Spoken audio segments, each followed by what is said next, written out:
Imagine an old display case standing in a pitch-dark room.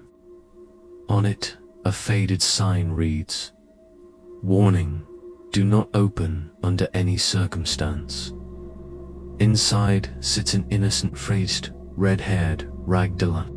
But in this story, it is not the doll that moves. It is the whisper leaking through the crack of the door that invites you inside.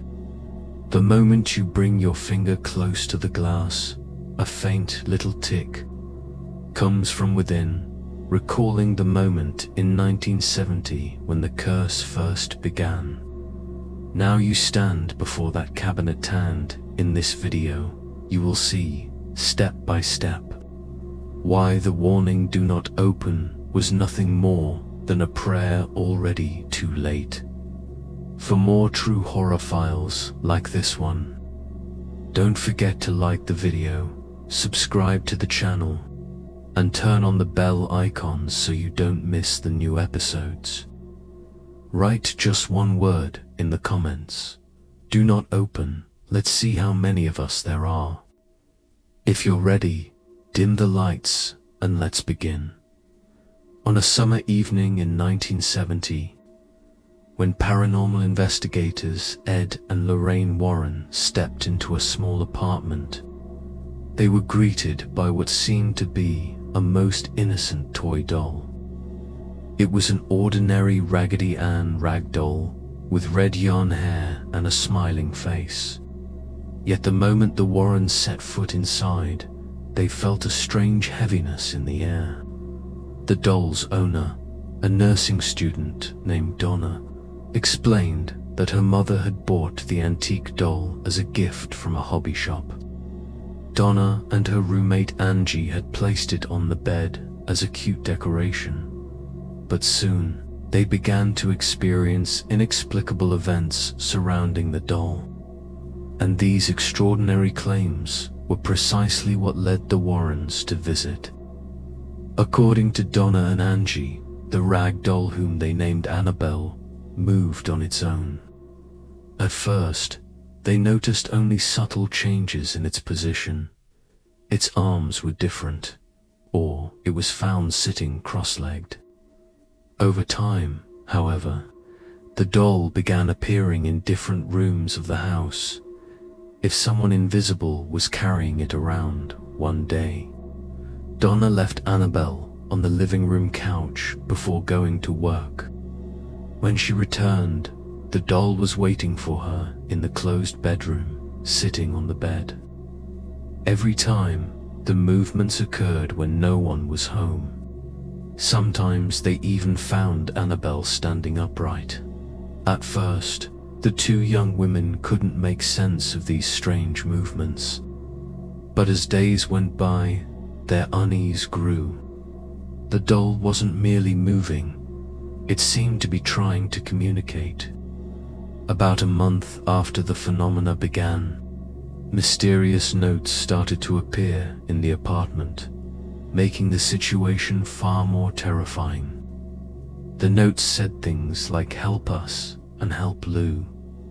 They were scrawled in handwriting resembling that of a small child. The strangest part of the note was the paper they were written on. Donna and Angie claimed they never kept parchment paper at home, so where had the notes come from, and when were they written? The two friends, increasingly distressed by the strangeness, became genuinely worried. One night, when Donna came home from work, she again found Annabelle in the bedroom. But this time, something felt terribly wrong. When she picked the doll up, she noticed red droplets on the back of its hands and chest. As if they were bloodstains, this strange red liquid had appeared without explanation. Horrified, Donna and Angie realized they could no longer handle this on their own. Desperate, they sought professional help. They contacted a medium, who arranged a séance in their apartment to uncover Annabelle's secret. During the séance, the medium entered a trance and claimed that inside the doll resided the spirit of a young girl. Her name, the medium said, was Annabelle Higgins, around 7 years old. According to her, Annabelle had once lived on the land before the apartment was built, and her body had been found there years ago. The little girl's spirit wanted love, the medium said. She begged to stay with Donna and Angie, insisting she only wanted to be cared for. She just wants to be loved, the medium explained. Annabelle's spirit had attached itself to the rag doll and was happy living in their home. Moved with pity, the two young women nodded in agreement. Donna even gave permission for the little girl's spirit to remain inside the doll. At that moment, they did not realize they had perhaps made the greatest mistake of their lives. For the next few days after the séance, everything seemed calm, until the terrifying nightmares of a young man named Lou began. Lou was Angie's boyfriend, and from the very start, he had been disturbed by the doll's presence. He had warned Donna many times, "Throw that doll away. I don't like it." But Donna ignored him. One night, Lou suddenly woke in panic from a deep sleep. He had the same nightmare again. Annabelle was in his room, climbing onto him from the foot of his bed. In the dream, Lou was paralyzed, unable to move, only able to watch with his eyes as the doll crawled onto his chest. The rag doll's innocent face twisted into a demonic expression, and it began to strangle him. Lou felt his breath being cut off and struggled to break free for finally waking drenched in cold sweat. Dream or not, it had felt horribly real. Lou was certain now. This cursed doll had to go. The next day, while Lou and Angie were looking at maps for an upcoming trip, a sinister stillness filled the apartment like the silence before a storm. Suddenly, strange rustling sounds came from Donna's bedroom. Lou, thinking it could be an intruder, cautiously went to check. When he turned on the light, the room was empty, with no signs of forced entry, but Annabelle lay face down on the floor. Lou instinctively searched the room to be sure no one else was there. As he bent down to pick the doll up, he felt as though someone was standing right behind him. He spun around, no one was there. And then, a searing pain struck his chest. He gasped, unable to scream. Looking down, he saw blood seeping through his shirt. He tore it open in horror cross. His chest was 7 claw marks, 3 horizontal, 4 vertical, as though scratched by an invisible beast. The wounds burned, and Lou was in agony. Angie rushed in to find him bleeding. Strangely, the wounds healed at an unnatural speed. By the next day, half of the scratches had disappeared. Within 2 days, they were completely gone. This unexplainable attack proved beyond doubt. Whatever haunted the doll was not the spirit of an innocent child. It was something inhuman, deeply malevolent. At last, Donna was convinced whatever had attached itself to Annabelle was no little girl, it was a demonic entity. From then on, their search for help turned to the church. Donna contacted an Episcopal priest, Father Hagen. After hearing the story, Father Hagen realized it was beyond his authority and consulted his superiors. Eventually, the case was referred to the Warrens. The Warrens quickly understood that the problem wasn't the doll itself, but what was using it. Ed Warren explained that spirits normally cannot possess inanimate objects like dolls or houses. They can only attach themselves to people, but a demonic entity could manipulate objects to attract attention or establish a foothold. In this case, the doll was merely a pawn. The true goal was to possess a human being. The Warrens believed the demon had first moved the doll to spark curiosity, then used the séance to disguise itself as a helpless child and manipulate the young woman's emotions. Once granted permission to stay, it began escalating. The notes, the blood, and Lou's attack were all steps toward its ultimate goalful possession of a human soul. Had there been no intervention, the next stage would likely have been complete domination of one or more of the apartment's residents. Taking the threat seriously, the Warrens arranged for an exorcism. Their friend, Father Cook, performed a lengthy blessing ritual throughout the apartment, invoking God's presence not to banish but to fill the home with holy power. Though relieved, Donna still insisted on removing the doll completely. The Warrens agreed. Before leaving, they blessed the doll once more, took it with them, and said goodbye. Annabelle was now in their care. Ed Warren, however, was cautious.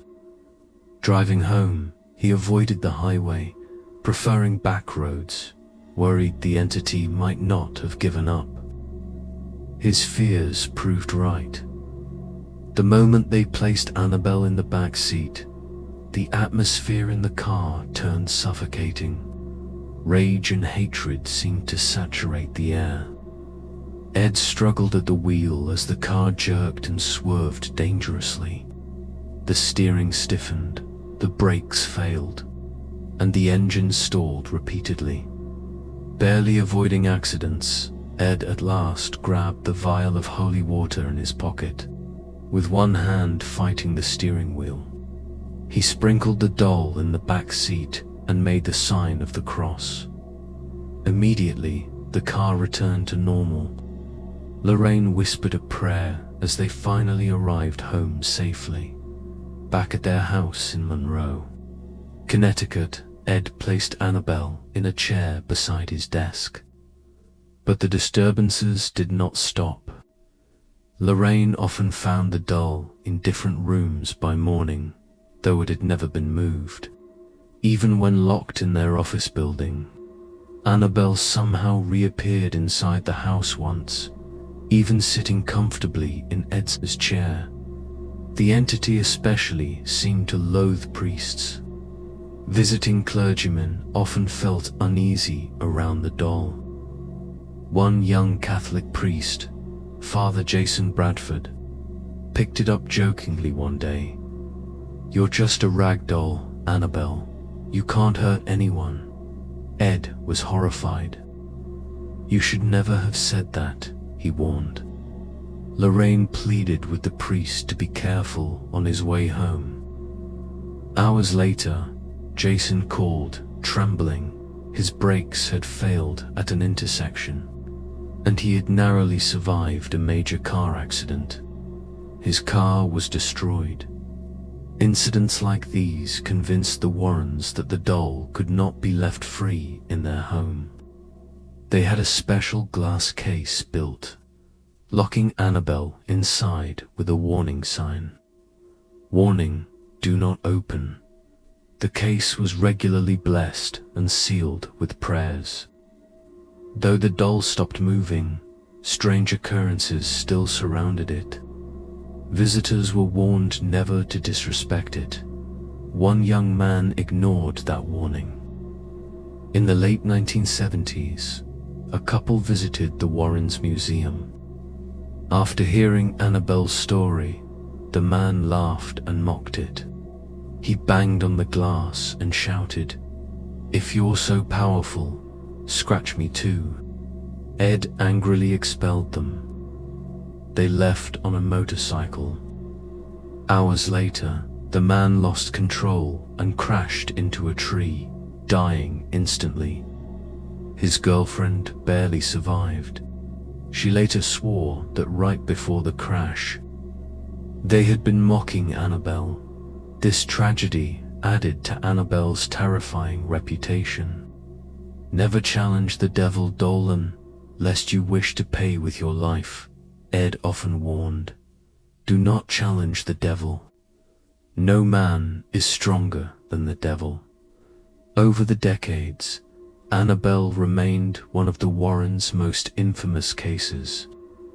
After Ed died in 2006, Lorraine continued safeguarding the museum until her own death in 2019. The collection then passed to their Tony Spara and their daughter, Judy. Though the museum eventually closed, rumors about Annabelle spread worldwide online. In August 2020, social media exploded with claims that Annabelle had escaped her case. In truth, the rumor came from a mistranslation of an interview with actress Annabelle Higgins. Tony Spara quickly debunked it with a YouTube video, showing Annabelle still locked safely inside her case. But the legend grew even stronger. By 2025, Annabelle was touring the US as part of the Devils on the Run exhibition. Thousands lined up to see her in person. Then tragedy struck. On July 13, 2025, Don Rivera, a lead investigator with NESPA, died suddenly after an Annabelle event. Though officials confirmed natural causes of heart condition, rumors quickly tied his death to the doll's curse.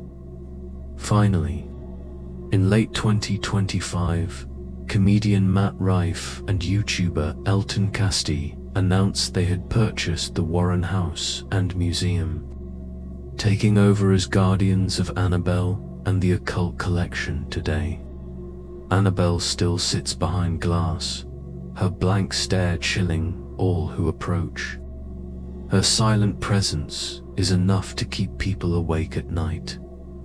Perhaps the most terrifying thing about Annabelle is that she does not chase, scream, or move. She only sits quietly while minds conjure horrors around her.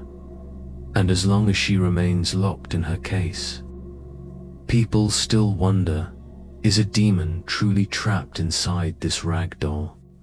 Whatever the answer, Annabelle endures silent, still, and shrouded in mystery, until the next dreadful chapter begins. If you enjoyed this dark file, don't forget to like the video, subscribe to the channel, and turn on the bell icon so you don't miss new episodes. If you stood before that cabinet, would you open the glass or step back and pray? Why? Write in the comments.